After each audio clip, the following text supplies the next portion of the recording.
If you drive far enough out of any city, you will eventually cross paths with them, giant steel pylons, marching single file across the landscape. They connect at places like massive hydroelectric dams and remote nuclear plants to the dense urban centers that actually consume the power, often spanning hundreds of miles of empty terrain. The logistical challenge here is immense. We have to move millions of watts of electricity across those vast distances, practically at the speed of light, so that when you flip a switch, the power is there. These towering structures exist to solve a single massive problem. They are a physical engineering workaround to a stubborn law of physics that tries to dissipate that energy before it reaches its destination. As electricity flows through a metal wire, it encounters resistance. That resistance generates friction, and some of the electrical energy inevitably bleeds away as waste heat. This is dictated by Joule's first law. Thermal power lost in a conductor is tied directly to the current flowing through it. But it's a mathematical trap. Power loss is proportional to the square of the current. Double the current, and the heat loss quadruples. If we tried to push electricity across a state using the standard 120 volts found in your wall outlets, we would need a massive amount of current to deliver enough power.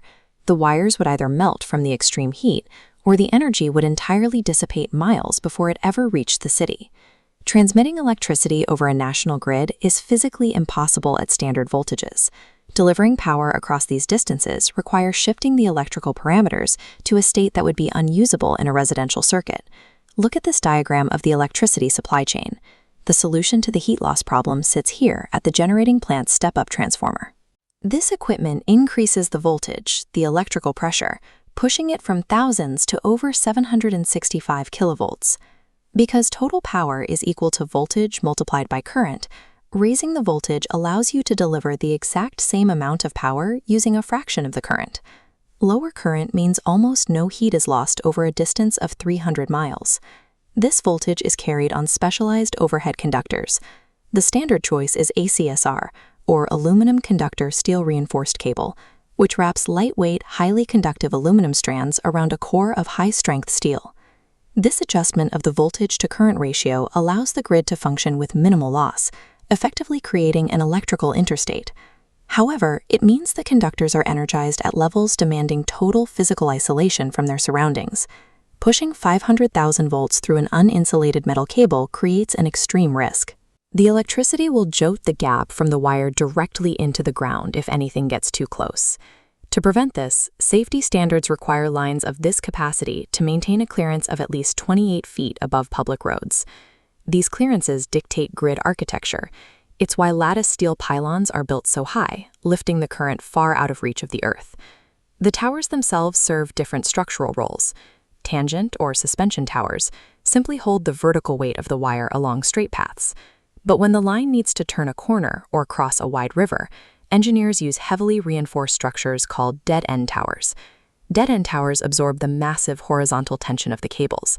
They are placed at specific intervals even on straight runs, so that if a storm snaps a single span of wire, the dead-end structure stops the mechanical shockwave, preventing a collapse of the entire line of towers.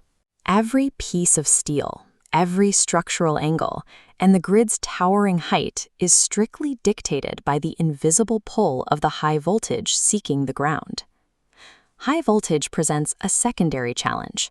The surrounding electric field becomes so intense that it literally tears electrons off nearby air molecules.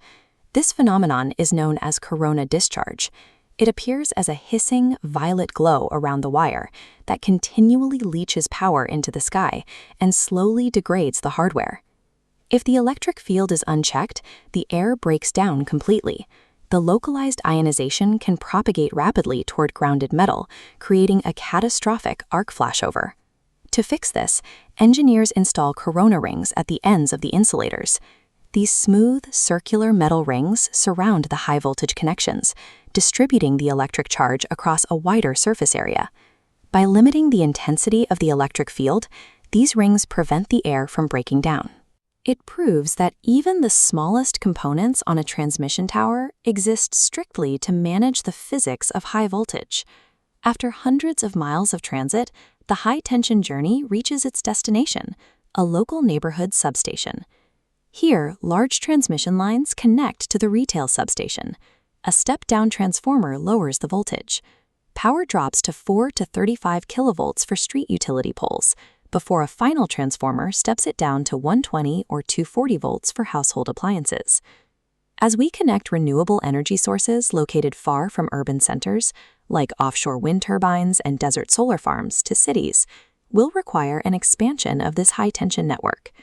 The high-tension grid is a continuous balancing act.